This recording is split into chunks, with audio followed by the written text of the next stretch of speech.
Tuesday we covered a little bit of the first chapter right after we went through the syllabus. We got to slide about what governments do, and so we'll pick up there again today. Let me go ahead and get that file loaded up. Were there any questions that anybody had from the last meeting or since then that you want to ask before we really get going here?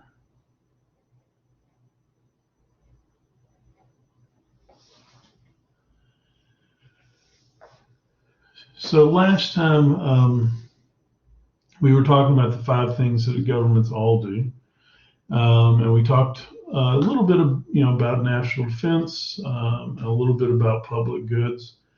And I think we left off talking about how, with some examples of public goods being like education or big public infrastructure works like water distribution systems or roads or bridges or things like that. So again, the upshot is that generally a public good, and sometimes you'll see it referred to as a societal good, but what these are things that the government is providing, that at least the argument is that they would be the only ones that could do it, or the most efficient place for that to be done, or effective place for that to be done.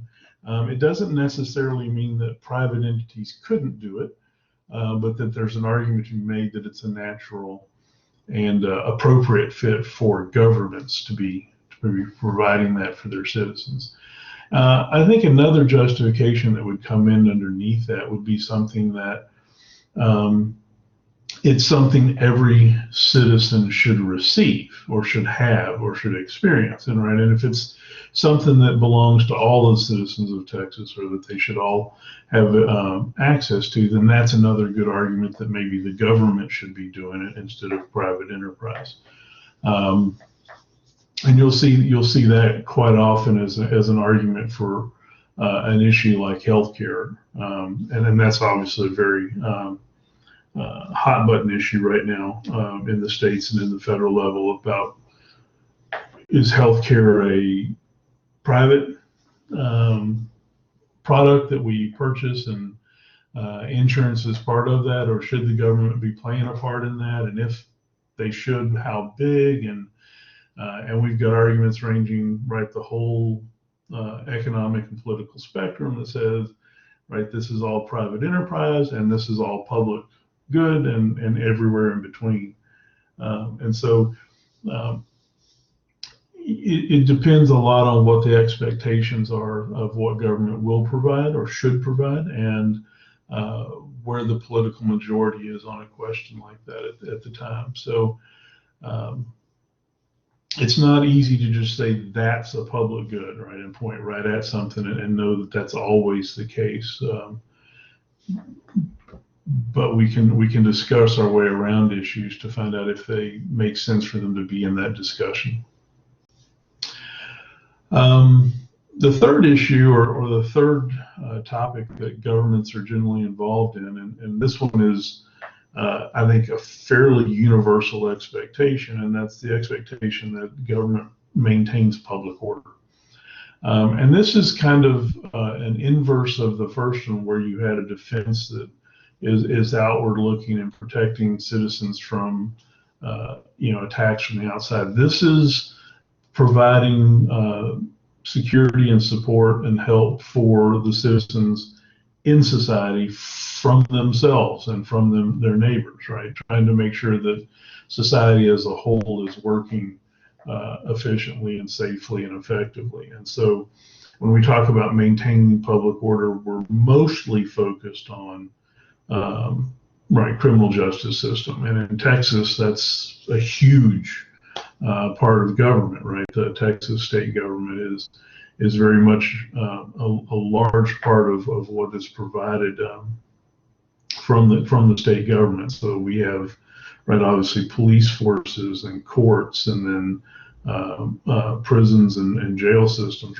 correctional systems. All of that is part and parcel of the public order element here. So it's a system of trying to ensure security, right, within the state. And we do it at multiple levels, right? You have city police and city jails. You have county sheriffs and their deputies and county jails. And then, of course, we have the state police. And then we have state correction systems and prisons. So all of the major levels of government within the state of Texas play a part in maintaining the public order. And so it's right. I don't think you'll go anywhere and witness a government that's being at all successful and not see this as the main plank of what they're trying to accomplish within their society. Pretty straightforward. Any questions on public order?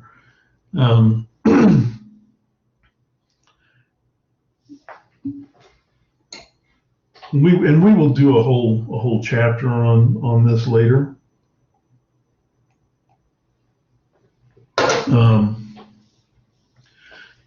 So don't worry too much about it right now. Just understand what the concept is.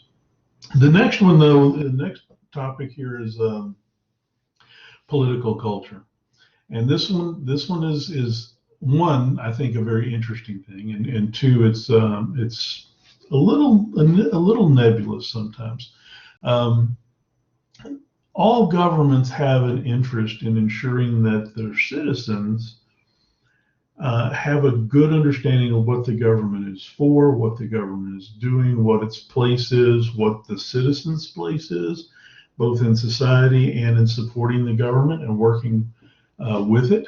And Texas is no different than any other government in this area. We work to socialize people, in other words, to get them acclimated and focused and understanding what the political culture of Texas is. And political culture in Texas is different than anywhere else, right? It's a very unique phenomenon here. All states have political culture. All nations have a political culture.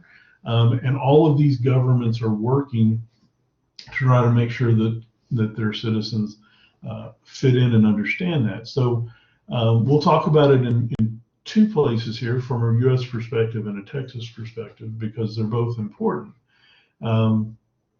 And they both impact what goes on within the state of Texas and Texas government, because we are, yes, Andrew. I just comment on that, I guess. That's funny that you mentioned that how a Texas government is different than anywhere else, but the political culture, I guess you could say, is different than anywhere else. But I just thought it was, I think it's funny I came from a little town in California, in Northern California, and found that the political culture was similar there as it was here in Texas. Not California as a whole, but where I'm from in my little tiny town, because it's rural. It reminds me of the hill country out here. It's different. It's just so I thought it was funny but it's also to say about Austin, because it's the same type of thing. I was born in a red dot and a blue sea. Austin here is kind of like a blue dot and a red sea.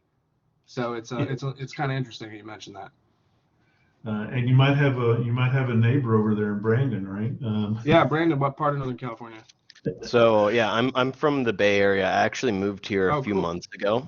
I lived in a small town outside of Berkeley called Moraga. Oh, cool, man. I know where that is. I'm from, well, you probably wouldn't know where I'm from. I'm from Loomis, which is over by Sacramento. Okay, so that's like way more up north. Yeah, it's kind of closer to Tahoe. Yeah, gotcha. And Auburn and shit like that, like Nevada City. Yeah. Yeah. So and notice y'all are talking about areas there in general Northern California, and you're already starting to kind of differentiate from, oh, well, I was here and it was like this, and I was here and it was like this, right? That's exactly what we're talking about. I lived in San Francisco for a year too, and that was entirely different. That's actually where I lived before I moved here, and that was what got me out of California. Yeah, if you lived on the coast versus living in rural California, you'd think you'd be in two different states. Completely. Yeah. Right. And California actually has, I think, 4 different political cultures that are easily identifiable. Right. Yeah. Most of the time we talk about California as a 2 political cultures, a Northern Cal versus a Southern Cal. But it's a little more diverse than that. And Texas, in that same sense, Texas probably has about 6 different cultures in Texas that we all kind of wrap up and call Texan. And so you guys have seen this and felt it, right, and recognized it. And governments, right, work with that because we want, and I say we as someone that used to be part of the government, want to make sure that people are bringing in the values that are Texas values in the sense that this is what's going to play out in politics, right? And what you expect and experience in California or Oregon or Texas or Colorado or New York, they all differ. Just like they differ from being in the US versus Canada versus Mexico. There's a different political culture nationally and a different set of expectations and ideas of what a government should do and what its proper scope is and where it shouldn't. And Samantha, I guess that's Professor why I took this class coming from California, because it's just like I was a libertarian growing up type deal. Like that's what I considered myself like growing up. And then my parents were Republican, and then like everybody else that I knew was Republican. And then I got out of my little town. I was like, oh, everyone here's Democrat. This is weird. And then moved to Texas, and it was like everyone here's Republican. So it's kind of like I'm just kind of figuring shit out, you know. So I'm here to learn, Professor. I'd like to learn about Texas. Well, we'll do some of that. Cool. I'm seeing a couple of y'all are mentioned that you were in the military. You've probably, if you've done any kind of TDY or anything like that, then you've directly experienced different cultures and different expectations. And so, and that's what we're tapping into here. But we all know that you go different places and people have different focuses. And I think the important part of this element here is that the government is actually actively playing a part in trying to socialize you, right? Yes, absolutely, Samantha. I'm a military brat, so I grew up right in all of that culture, and so I know I know a little bit about it. Obviously, I wasn't all the way there, but so in Texas, right, we talk about how special we are. We continually at the government level say, pull ourselves out and say, this is Texas and we're different. And those of you that have come to Texas from other states have probably noticed that we put our flag everywhere.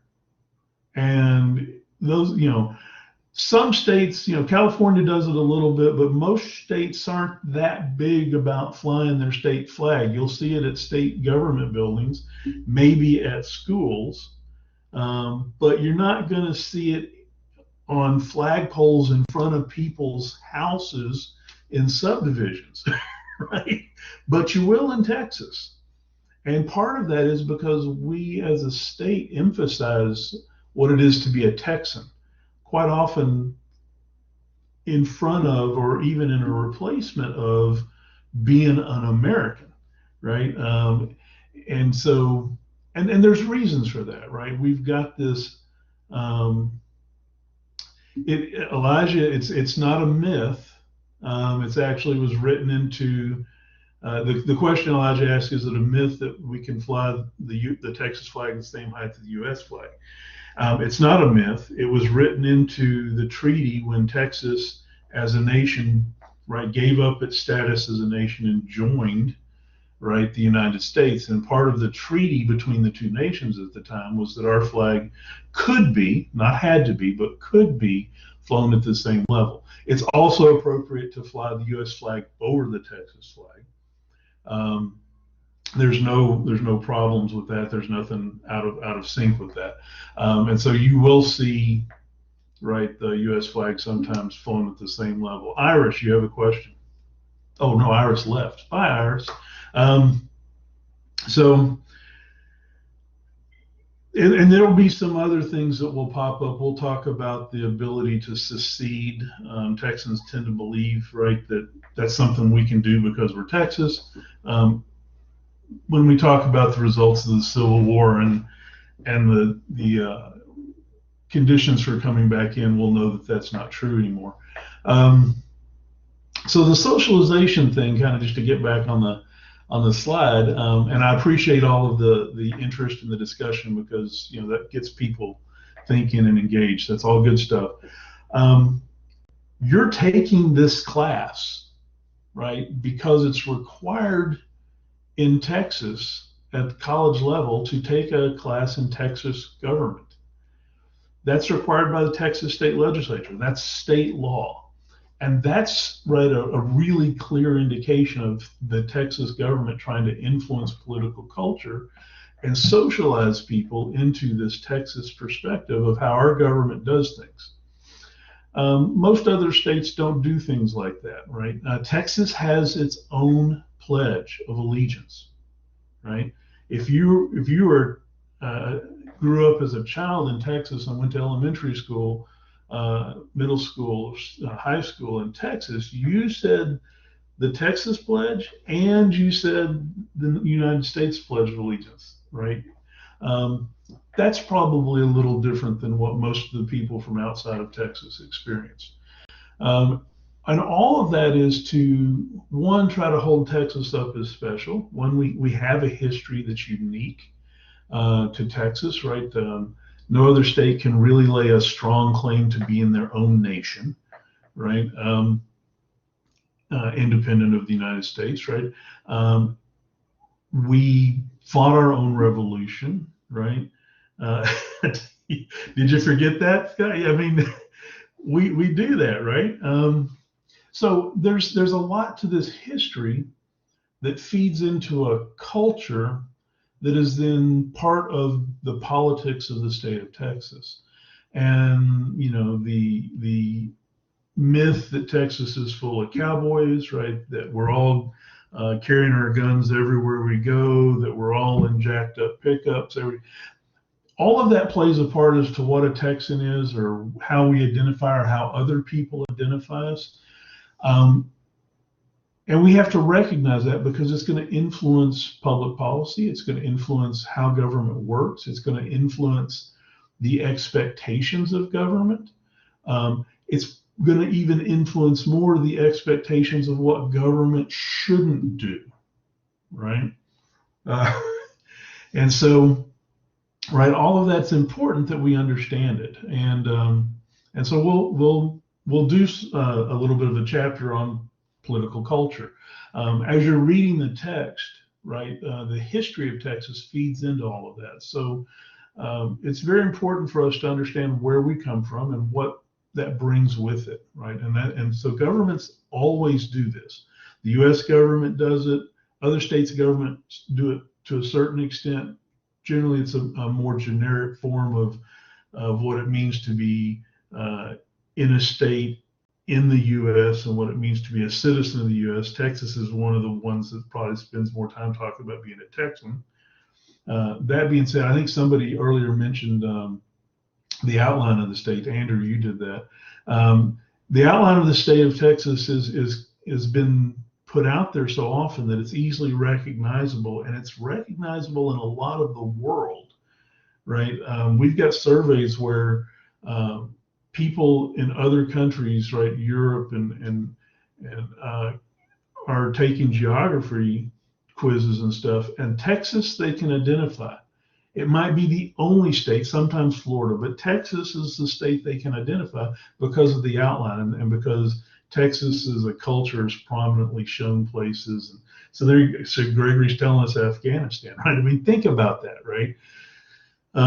That's what we're tapping into here. And so it's important that we know that, right? All Americans were from Texas. It's a different kind of look, right? And so it's not a myth, right? It's not Texas just being full of itself, although as a native Texan, I think I can safely say that we somewhat are. And we're at least proud of Texas, right? And so it filters into who we are and how we talk about ourselves. And when you listen to political discussion, you will hear political decision makers say things like, "That's not how we do things here in Texas. Texans won't do that. A Texas way of solving this problem is," right? And so it's important to understand what that socialization is, at least so that, right, of the political culture, so that you can identify it. That makes sense? So, you know, go buy your cowboy hat and your boots, because it's who we are. Right? All right, number 5 here, collecting taxes. Governments have to do this, right?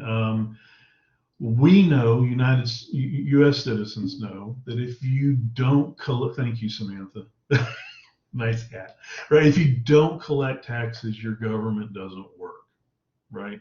Now, there might be other ways to generate income to run a government, but we tried this, right, in the United States under the Articles of Confederation, where the national government didn't have an official way to collect funds and monies and taxes, and it was debilitating. You will see that there's an offshoot or a group of people in the United States and in Texas as well that argue that taxes are wrong, that taxes are illegal, that the United States, when they implemented taxes, didn't do it in the correct way, or that it's an affront to our citizenship to our individual rights. And there are arguments to be made and discussed there, but the fact of the matter is that a government that doesn't have the ability to collect taxes is a government that's not going to be governing.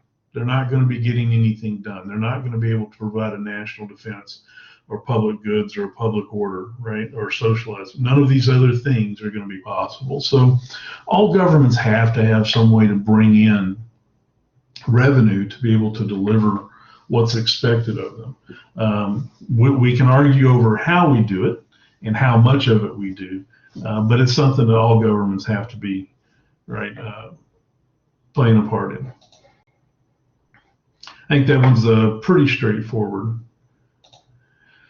Okay, so we've talked about Tuesday, we talked about politics, we've talked a little bit about government now. Now we're going to talk about public policy. And I've got here just as a prompt, to try to think of public policy and what that word means. And we don't need to spend a lot of time there, right? I mean, what we're focused on in getting a definition of public policy is real simple. We will use the definition of public policy that's the following: any governmental response or action or inaction to any political issue is a public policy. So, right, when the government makes any kind of decision, it's making public policy. That decision could be something new and sweeping and, changing society as a whole, or it could be something as simple as, yeah, we don't do that here, right? That's a public policy response from government, because that no means the government is not going that direction. And if there's a problem that needs to be solved, it's going to have to be solved some other way. So inaction, a no, a yes, some kind of unsupported action are all appropriate ways of defining a public policy response from the government.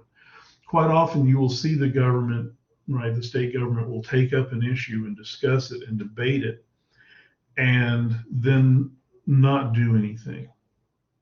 Well, they won't pass a law. They will just have the discussion and then move on. And the reason is that sometimes it's the discussion itself is what's important, right? Having the government actually get to a decision may or may not be, right, the goal, but having the topic be discussed in government, to be thought about, to be brought up as a political issue and people made aware of it, is sometimes enough. And that in itself is a recognition of the government's public policy that it just put out that this is an issue we're going to engage in. It may then generate to developing a bill and that bill going through committee and people looking at whether they want to pass that bill or not pass that bill, and there'll be more debate. But any of that work is getting us some kind of position in public policy from the government. If you string a group of these together, these public policies, then you start seeing what the policy agenda of the current government is. Right. So a policy agenda is just a broad list of issues that they're paying attention to. I'll give you an ineffective example. Not that the example is ineffective, but the example has never effectively been rendered into action. And it's something that's just a kind of a pet project of mine, is if you notice, right, and if you have your own vehicle, you do notice because you're paying for it. We pay extra in Texas. We pay more, and for our registering our vehicles and getting license plates. And one of the reasons we pay more is because we are required by state law to affix 2 license plates, front and rear, to our vehicles, to our cars and trucks. And that's not something that most states do. Most states, right, they have state law that requires you to have a license plate on the rear of your car. That's it, right? And 5 or 6 sessions in a row now, there's been, I haven't checked this time, but there have been bills put forward to change that policy in Texas and just go to a rear license plate. And the main arguments for it are it will cost half as much, right? We will use less materials, right? We can lower the fee. And that front license plate is fairly useless anyhow, right? The speeds that we drive on roads, you're not going to read somebody's license plate number as they pass you going in the opposite direction. So it's not really functional. It's not economical. It's not necessary, right? Other states are doing it, and they seem to be doing just fine with identifying cars. So why do we still have it? And the reason we still have it is because the state police, right, want us to have it. And every time they go down to the legislature and say, we want that second license plate on the front. Why is that the case if it's not very functional? Well, I finally got. This is the agenda of the state police.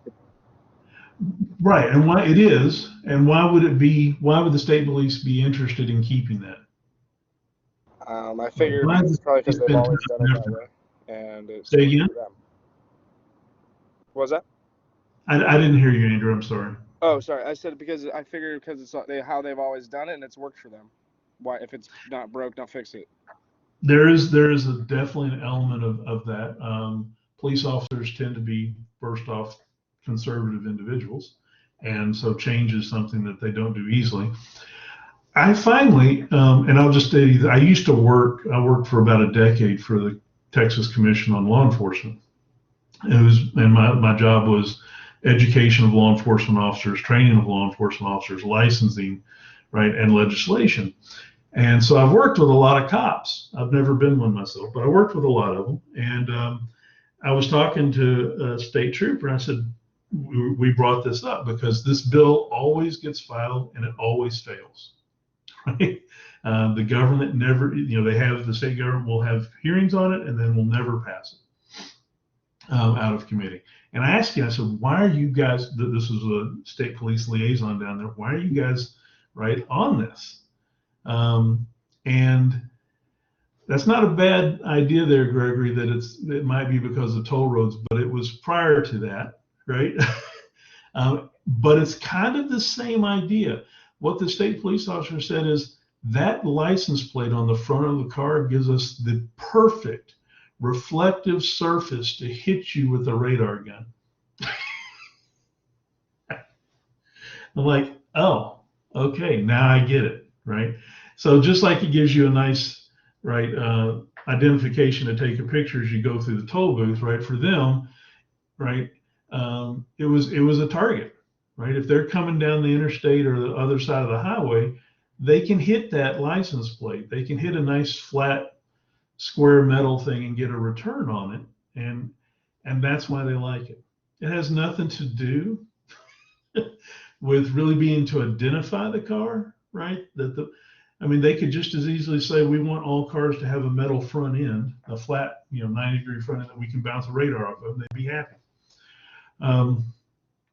And so, if you've ever driven around without your front license plate, you'll notice that you probably didn't get in trouble for that. Not that you can't, but my understanding is that generally the only people that pull you over for not running a front license plate are the state police. And that's because it's their pet project, right? So we have legislators that keep saying, let's save some money. Let's just go to rear plates. And the state police say no. Also, that you don't have to run one on the front if you have the disabled vet plate on the back. I did not know that. Interesting. I'm not sure I'd want to have the disabled impact to get that one plate. But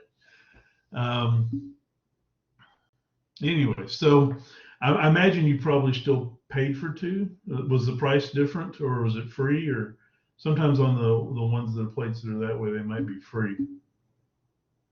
It does have a fee, okay.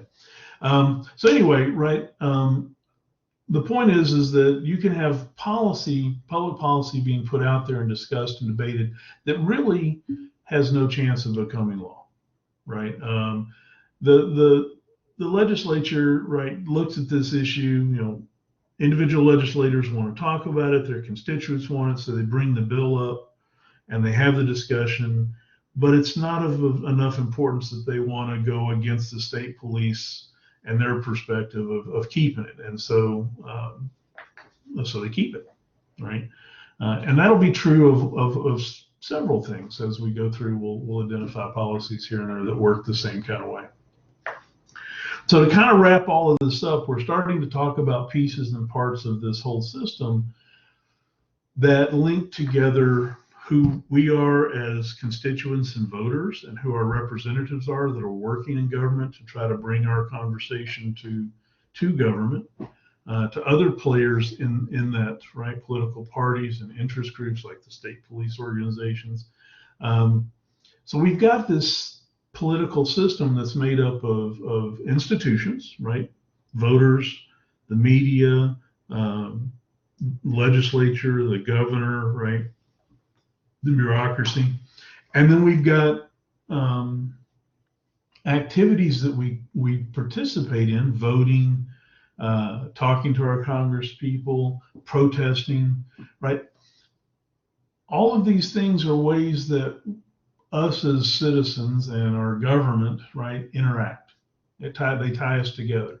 They're all ways that we're going to interact. And we're going to spend, right, the perspective for this semester, right, as we go forward, is going to be looking at all of the pieces and parts of the Texas system from this linkage position. How is it that us, the people, and the institutions of government and the processes we use link us all together? And right, they do, and there's a ton of them. And so we'll spend, right, time talking about, right, the actual institutions, right, the legislature, the courts, the governor, right, the bureaucracy. Then we'll also talk about processes like voting and protesting and communication and contacting legislators, and election systems, and vote, the electing system, how we vote and why we vote the way we do.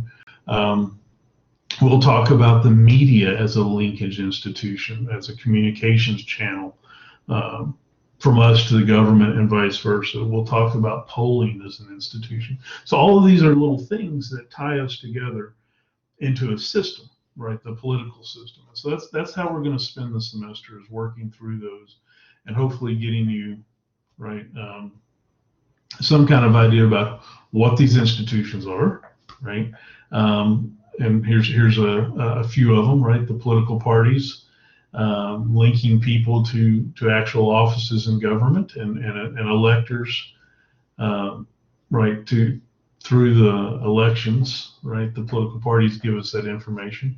Interest groups, right? These groups that come together that try to get particular things done that they're interested in, and then communication through the media. All of these are links between the actual parts of government and the people that government, right, is working for, against, and over sometimes, right? And so we'll talk about each of these as we move through the system, right? Here are the parts of government that are making policy, right?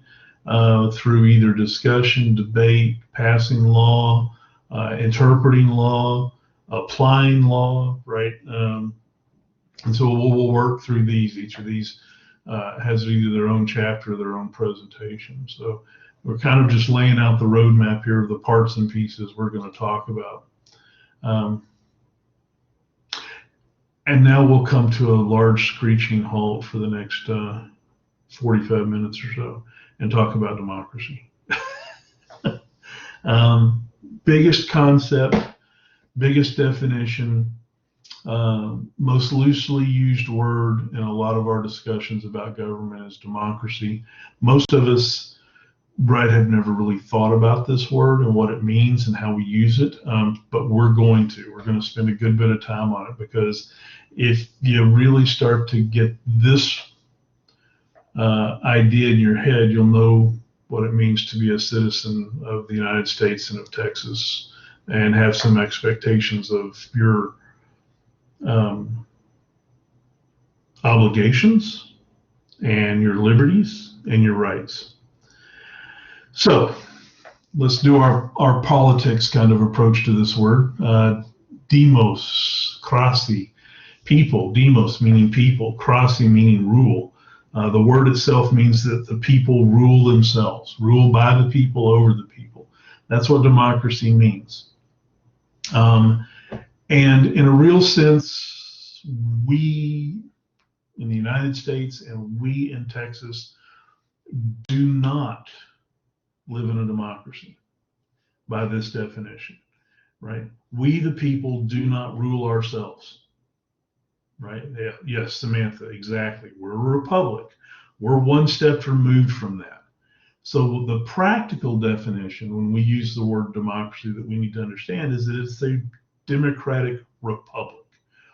We, through a democratic process, pick people, policymakers, right, to go represent us, to rule us, right? And we hold back the power to pull those leaders that we've selected out of leadership and put new ones in if they're not doing a good job, right? So we pick our policymakers, we send them off to make policy, and we sit back and follow that policy as long as we think, right, the process is working the way it's organized to work, the way it's supposed to work. And if our government is legitimate, our government is working right, this Republican form of democracy will always be cognizant of policymakers are there because they've been chosen to be there, not because they deserve to be there, not because they're the best at being there. They've been chosen. They've been put up as representatives in some form or fashion.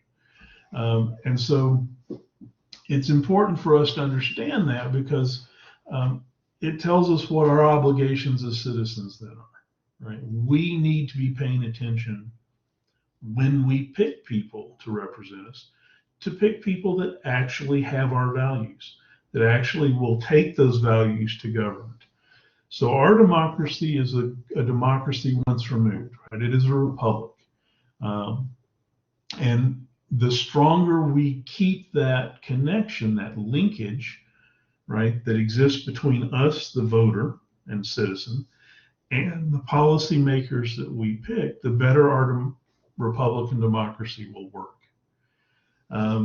The fact that so many of us don't pay attention is a disservice, right, to all of us, because when you're not paying attention to who's in government and what they're doing, then they can't be representing you.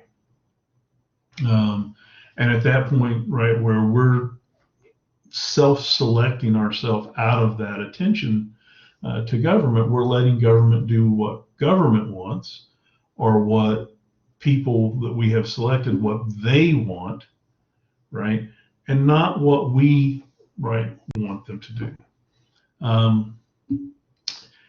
Yeah, Ruben, you're absolutely right. Right, this is not the cost of this kind of system is not a free one, right? It's been paid for in blood, sweat, and tears for a long time.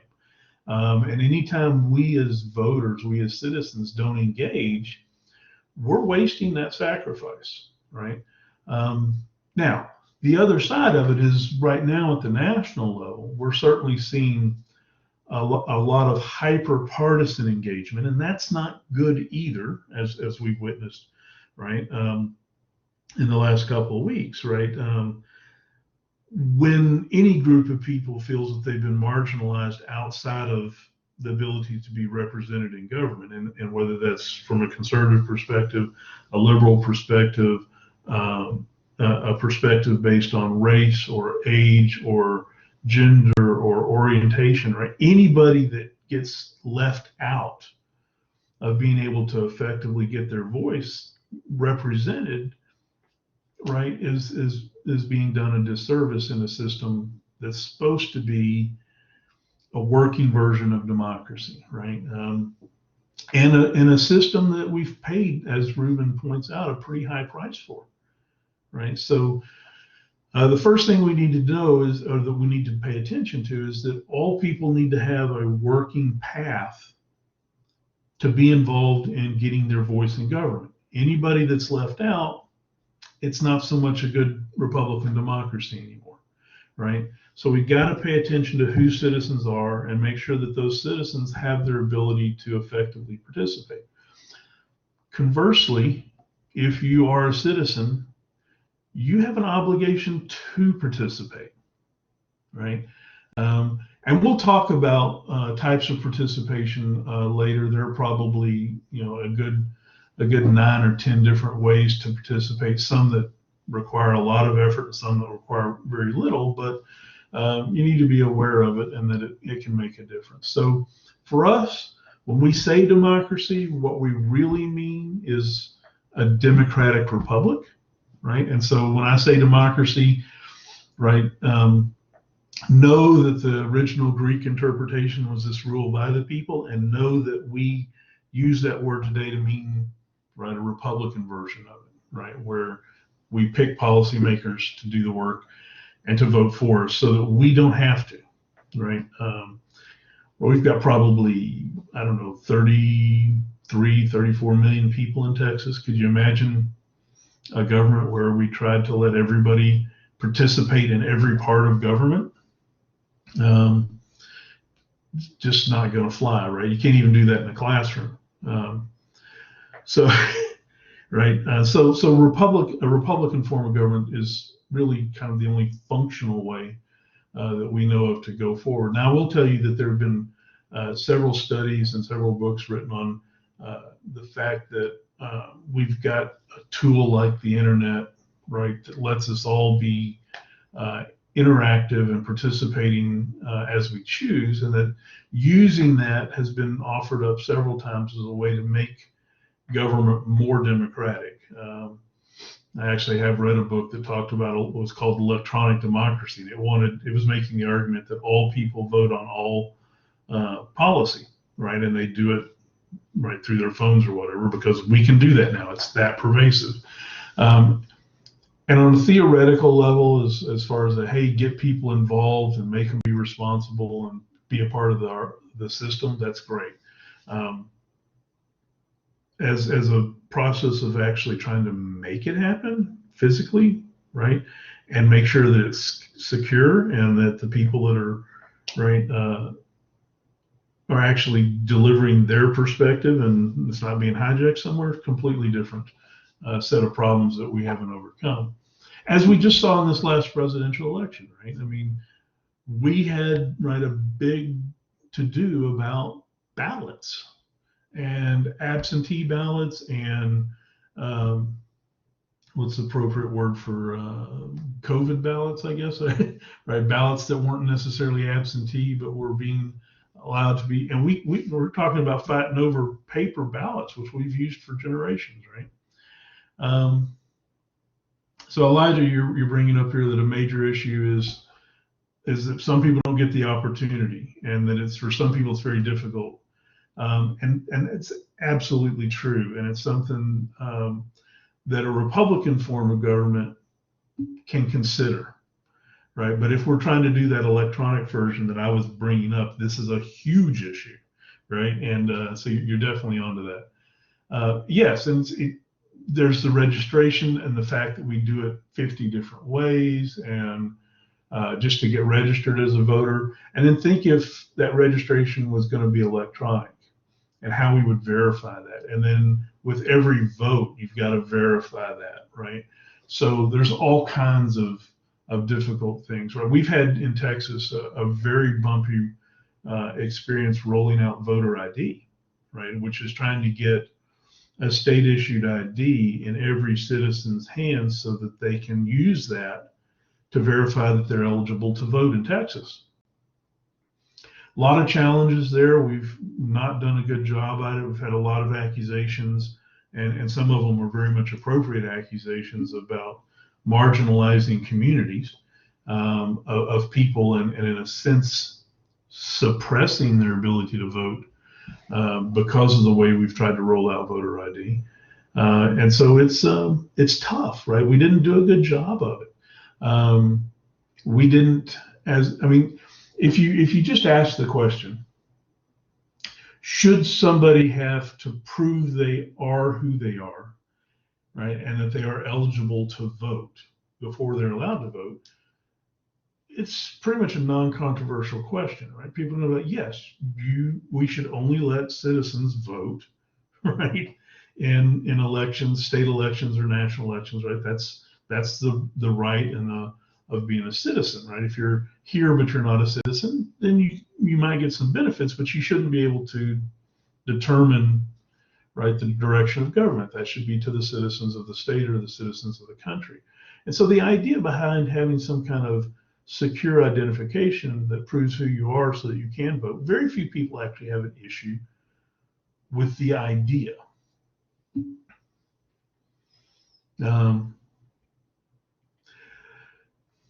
Funny, isn't it? His point here is that we've managed to make sure that you get registered for the draft fairly automatically. Works pretty good, but we can't or don't get you automatically registered to vote. There are a couple reasons for that. Not all of them are as cynical as I made that sound, right? But some states do have automatic voter registration. Most states don't. But if we can look to draft registration as an example, there ought to be a policy or a way to go forward there. And there is, right? There certainly is. And we'll talk about some of those challenges as we move forward. Suffice it to say that big ideas and even good ideas that come into government don't always get translated into good policy and good practice, and for a lot of different reasons. And we'll definitely drill into some of those reasons as we go forward. All right, so let's talk about, in general here, what it is that underlies democracy. What are the principles when we say we live in a democracy? We're a democratic people, we're a democratic country, we're a democratic state. What do we mean by that? And there are at least five big principles that we can point at that traditionally, when you said something was a democracy, this is what you meant. And the first one is that there's going to be an equality in voting. that the system, to be democratic, has to treat everybody fairly in the voting part of that system. So, right, when I show up and cast a vote, my vote carries a certain amount of weight. Let's say that weight is we'll just call it one vote, right? And the person behind me, regardless of they show up and cast a vote, that vote carries the same weight as mine, even though we're different people and we have different understandings and different histories. If the fact that we're both citizens, our vote carries the same weight.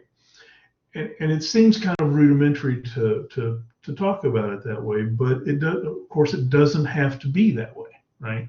A system that can be democratic in nature can have some votes count more than others. But when we talk about it in Texas, when we talk about the U.S., we mean one person, one vote, same weight, right? Nothing, if you're a citizen, and that's all that should matter, right? And you haven't done anything to damage your citizenship by, say, being a felon or something, then you should be able to participate and vote and get the same impact from your vote as anybody else, right?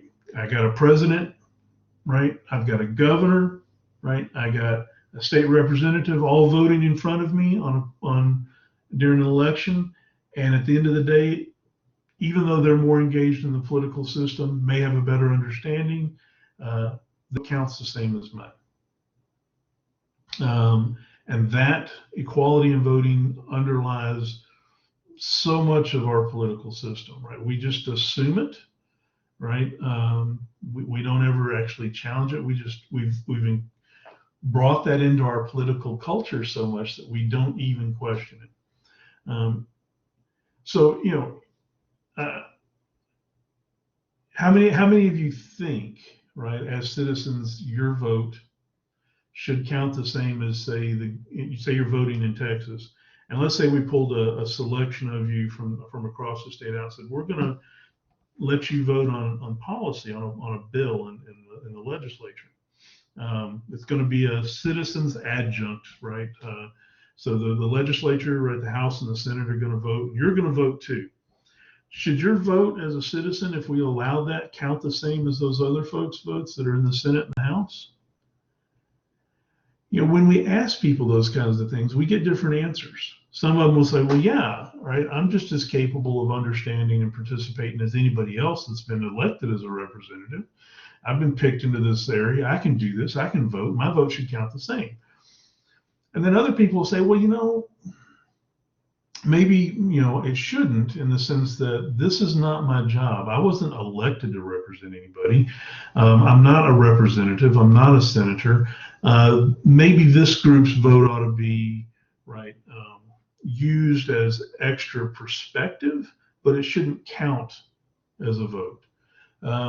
Right. And you can see in that case, I think, right, we've picked this extra group of people to weigh in. You could see having a debate over how much their vote should count or if it should vote at all, right? But most of the time we'd have to, as I've done, right, pull that out and explain it to get people to think about it some. If I said, what do you guys think about X, and I ask you to vote on it, it would probably never occur to you whether your vote counted the same as anybody next to you or counted the same as mine. Our assumption, general principle here underlying this idea of democracy, is they would count the same. In a classroom, I usually exemplify this by asking people, are you all ready to leave for the day? If you are, raise your hand. And of course, a good chunk of people, yeah, let's get out early. They raise their hand. And then I tell them, yeah, you can't do that because your vote doesn't count in my classroom, because this is not a democracy, right? And it's, it's a lame joke in that sense, but it does drive home the fact that we assume this kind of perspective, and we should think about it some, right? But democracy in the United States and democracy in Texas, this principle applies.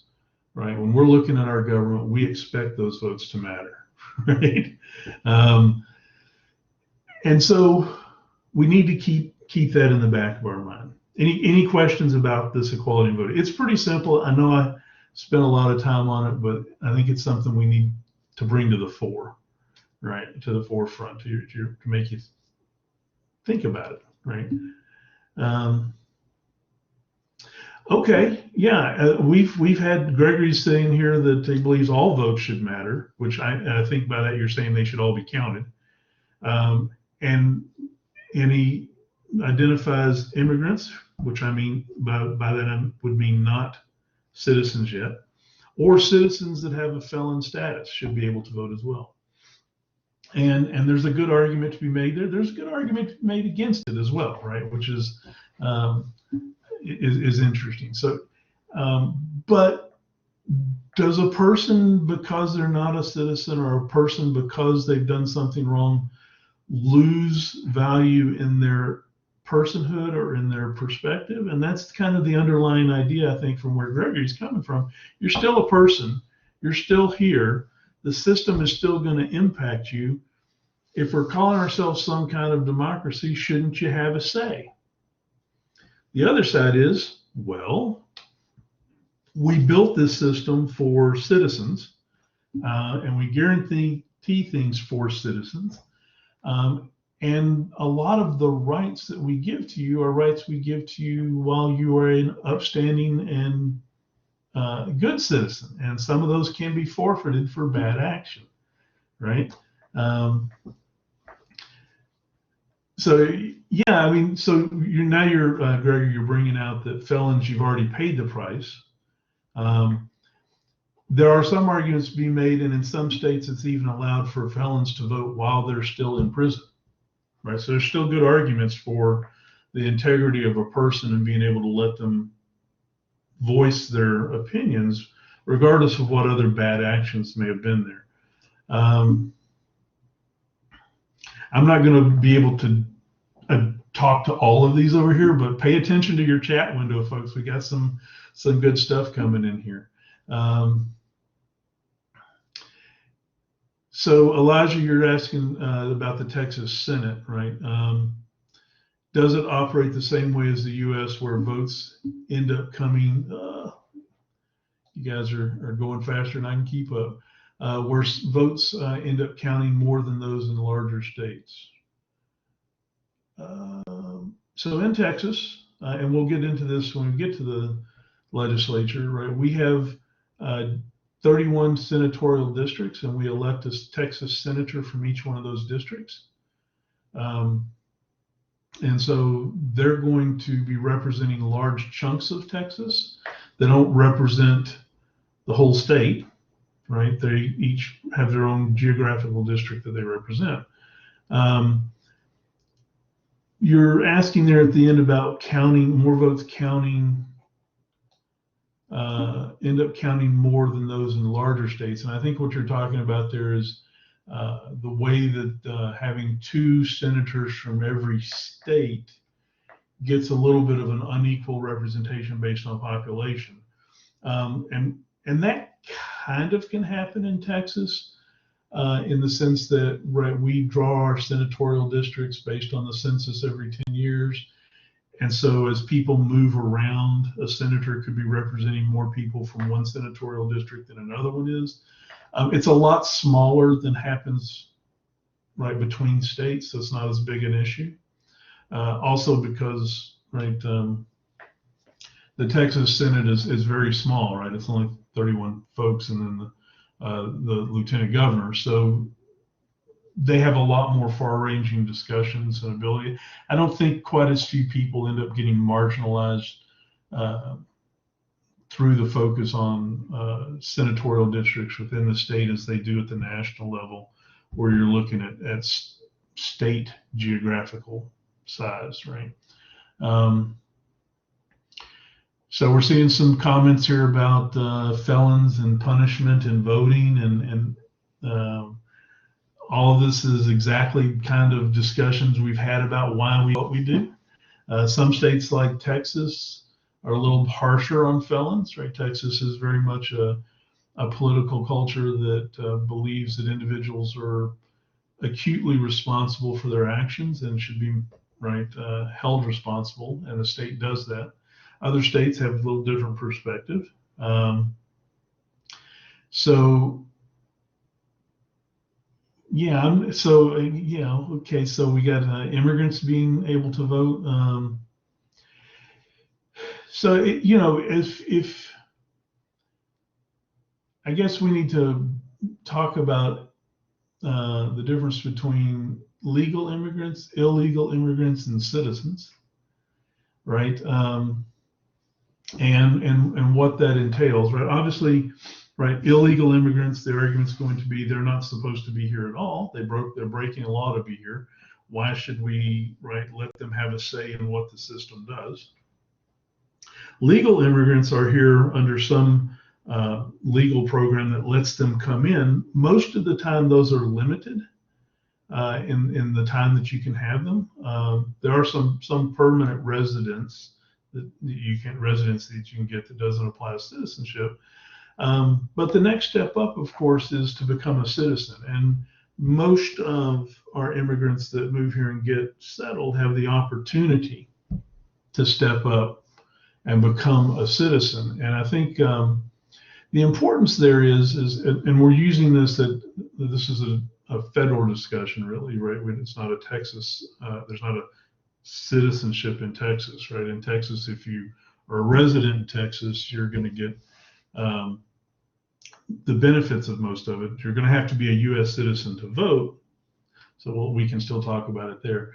But to transition from legal immigrant to citizen requires that you, right, take an oath, right, to this country and to renounce any oath or obligation or belief in supporting other countries, right? And so there's a transition of obligation. There's a transition of dedication that you go through as a citizen, right? So it's a little more complicated. I think we do probably want to make sure that our citizens that are determining both federal and state elections and such have a commitment to the place they are now versus, right, where they were before. And so I don't know that that's too controversial, but when you talk to newly minted citizens, right, citizens that took the path, right, of becoming a citizen, that weren't born with citizenship, most of them are very jealous of that citizenship, and they protect it, and they think it ought to be a difficult thing to achieve, and it ought to require some kind of I don't want to say affiliation, but it's stronger than that, some kind of dedication, right, to becoming that citizen. And so it's interesting to talk to them, but those folks, right, that have converted from one citizenship of one country to another are usually pretty hardcore about it, right? And they don't want everybody to just get it easily. So it's a difficult topic because we've had spotty or questionable application of how we bring citizens or people into being a citizen over our history, and so it's not real clean and precise, right? We've let some people in and not others, and we've seen people make sacrifice for our countries and then haven't extended the ability for them to become citizens. And so there's a lot to talk about there, right? So it's I'm glad to see y'all right putting this in there. I'm not going to be able to obviously address all of these, but y'all keep the discussion going because it's good, right? And I think it's important that you see that reasonable people can have different perspectives, and we can have good conversation and good debate here. So this is I'm good that I'm seeing this. So equality in voting, I think you're getting the hang of it, right? The next thing that underlies the idea that we have here about democracy is an idea that our our ability to be engaged in the system is an ability to make a difference, right? That there is the chance for effective participation. Even if it's just your vote should count, right? So you should have the opportunity as a citizen, or in some cases, even just a resident, to make change, to have a chance to affect change. If your system purports to be democratic and there aren't opportunities for people to get involved and make a difference and participate, then how democratic is it, right?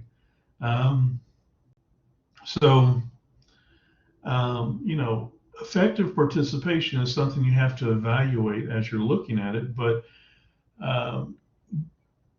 in Texas, I think we do a pretty good job today of allowing effective participation, right? While you might have to be a citizen to exercise a vote, you don't have to be a citizen to get involved in the democratic process. You don't have to be a citizen to contact your representatives. You don't have to be a citizen to go down to the Capitol and participate in committee hearings, right? You don't have to be a citizen to be a member of a political party or to be a member of an interest group and to start trying to change things. So we have a lot of opportunities in our system here in Texas and in the United States systems as well to let people get involved, right? Whether they're a citizen or not. So it has to be there, right? If you can't see these opportunities for people to get involved, to protest, to voice their opinion, to talk to legislators, then you're probably not very democratic, right? Any questions on effective participation, right? Not a hard concept, but something we got to be there, that has to be there. I think y'all are going down the rabbit hole over here on felonies and voting and felony convictions being a way to keep people from voting.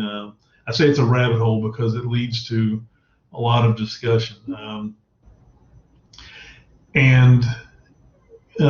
Yes, we prevent felons from voting, right, for exactly those reasons. And yes, most people don't think about it, right, until they've been convicted that they will lose that. And then there's the debate that goes on about should it be that way. Now, I'm not sure that it's preventative, right? That someone would not do what they were going to do because they would lose their vote, right? They might. Most of us probably don't think about breaking the law that much while we're doing it. We think about it once we're caught, right? And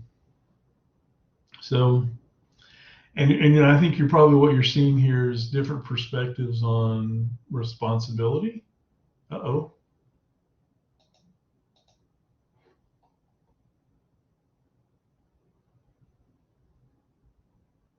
I don't know what that was.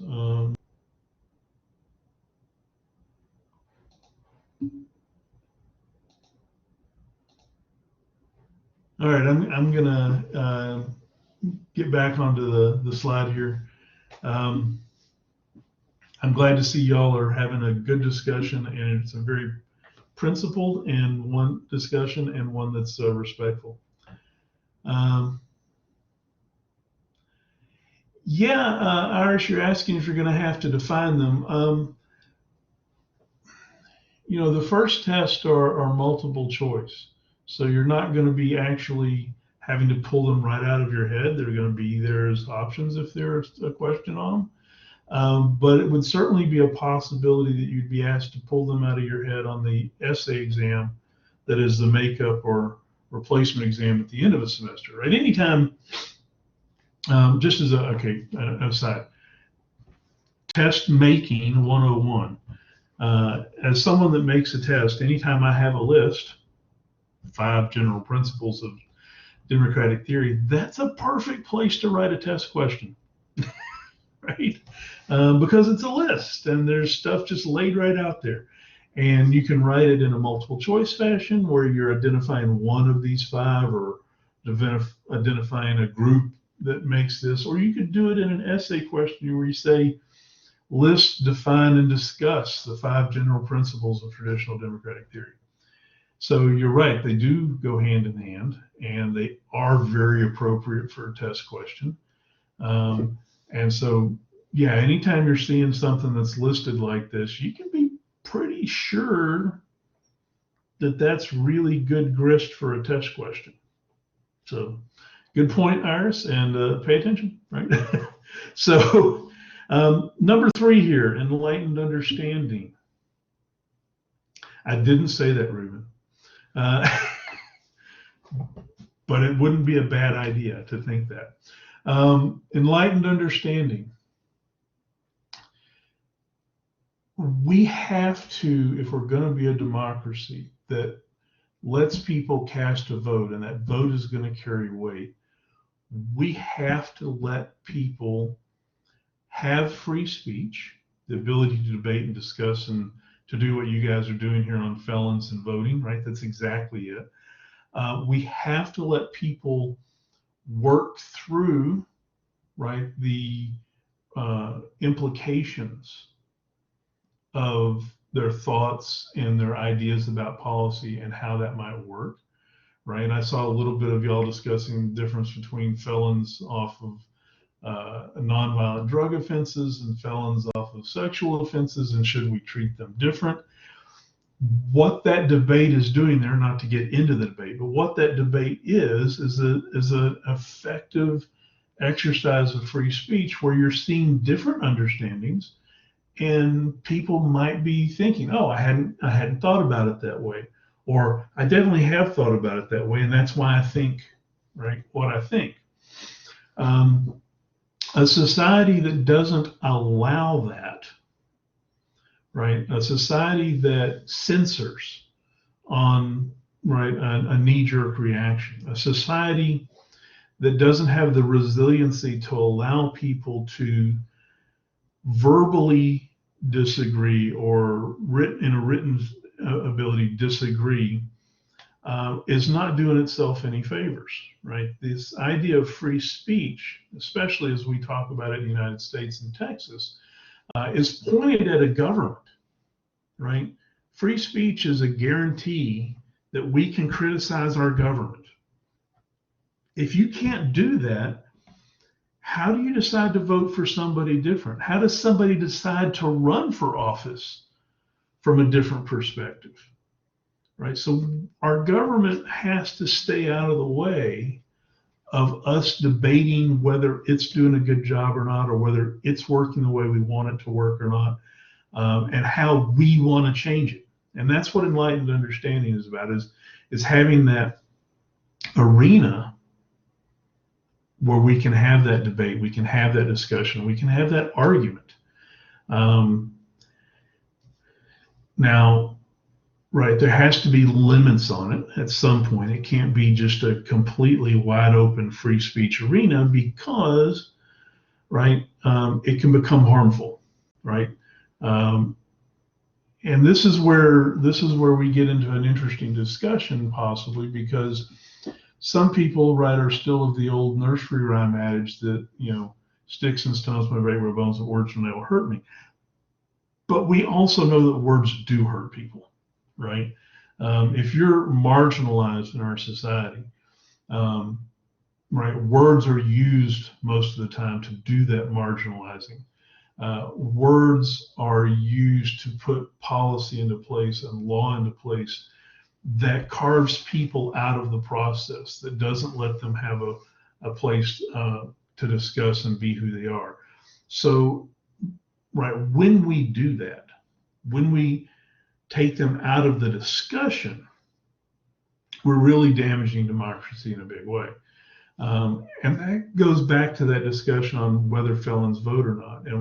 And part of the distinction there is the vote part of their free speech, or is the free speech the part where you engage in the discussion before the vote, right? And if the vote is in and of itself part of free speech, right? Being able to cast that vote, then you've got a different argument about taking that vote away from someone that's broken the law than you do if it's, can they be in the discussion? And there's, right, I can't give you the answer on that because I'm not sure there is one. There's settled opinion and there's where we are, but there's not the right answer.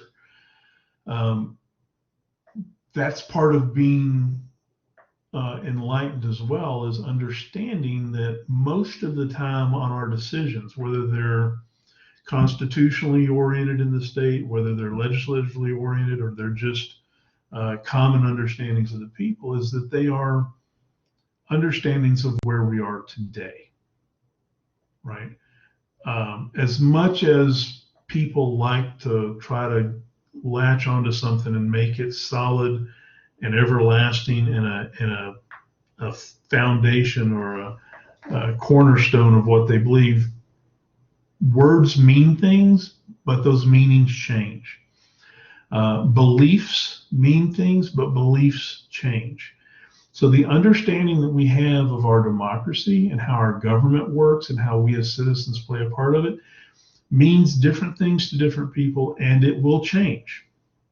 Free speech, right, as part of that enlightened understanding perspective, allows us to keep that conversation going as people change their beliefs. And as we move from one perspective of what a government's job is to a different perspective, or who should be able to participate at this time versus another point in time, right? Right, today, when we talk about citizenship, we don't, right, usually even consider what, right, our founding fathers at the national level considered, right, for citizenship and for an effective voice, right? It's so completely different today. It's changed. And I would argue it's changed in a good way, right? The people that got to have free speech and the people that got to participate and the people that got to vote when we started this democratic experience was a very small minority of the population, right? Free, white, property owning males, right? Born in the United States, to a large extent, were the ones that were citizens of the state, that were tax paying in a sense, and that they had property. Those were your people that participated. Those are the people that actually had speech that made a difference. Those were, right? We are so much better than that as far as, you know, how we've expanded that today. But we still have boundaries on that, right? And we still extend different abilities to people that are in group versus people that are out of group. And so citizen, non-citizen, right? And so, and unfortunately, we haven't gotten rid of all of our problems that revolve around race or gender or orientation, or, you know, we have lots of things that are still playing a part in whether people recognize you as being able to participate or not. We, if we're going to have a good, solid democracy that keeps going forward, have to be aware of those limitations and knock them down where it makes sense, right? And don't knock them down where it doesn't, right? I mean, maybe, right, out of group people that we want to keep out of group are right, immigrants that won't, right, not can't, but won't become citizens, right? Given the opportunity, they don't. Maybe they don't get all of the rights and opportunities that citizens do, right? That's an in-group, out-group kind of determination. And so it's important that we pay attention to where this is and how we're able to speak. You know, we've got a lot of people right now that are arguing over this concept of cancel culture. And it's, right, it's a lot bigger than just participation in government as a citizen, but it does have some impact there. And so it's a live issue, right? Something we ought to be paying attention to. And in some places, right? Maybe there ought to be some cancel culture, and in some places there definitely shouldn't be. It depends on what you're trying to cancel, right? And if what you're trying to cancel is something that is harming someone else, it probably has some weight to talk about. If you're just trying to shut somebody up, you're probably doing a disservice to the whole experiment here. And so you need to think about it some. I'm not here to try and give you a right answer on it, right? But you need to think about what we're canceling. We use law all the time to do things like that. And sometimes it makes sense and sometimes it doesn't, right? I'm sorry. Samantha is agreeing with me, which means she's obviously right. And Andrew, the definition of harm comes into question here. It does. It certainly does. And some of us have much narrower definitions of what harm is, and some of us have very broad definitions of harm, right? And I certainly cannot stand on a soapbox and tell you that I know what harm is, right? I think we just keep having the discussion about it, and we try to figure out what makes sense and what's workable. And that's an idea we're going to come back to time and time and time again. Is democracy is not about finding a right answer. Democracy is about doing better, right? And better is still one of those words that your perspective and where you're sitting matters as to whether something is better. And here I am getting on a soapbox about that and realized I am over time. So I need to shut up. And we will get back at this on Tuesday, and we'll pick up with number 4, citizen control of the agenda. So lecture's over. I'm going to turn off the recording up here.